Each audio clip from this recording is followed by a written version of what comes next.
വേണ്ട അപ്പൊ ഇത് കൊഴുപ്പാ മോനെ മോനെ. അപ്പൊ വേറെ വടി വേറെ വടി നീളമുള്ള വടി ഇവിടെ പിടിക്കണോട്ടോ. ഇവിടെ എണീച്ചിരിക്കണോ? ഇരുത്താ മതിയില്ലേ?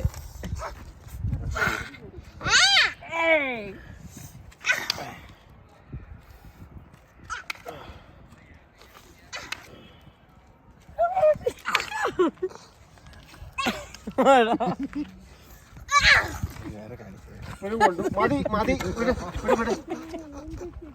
രണ്ടെണ്ണം ഇപ്പൊ കയ്യിൽ തന്നെ ഉണ്ട്.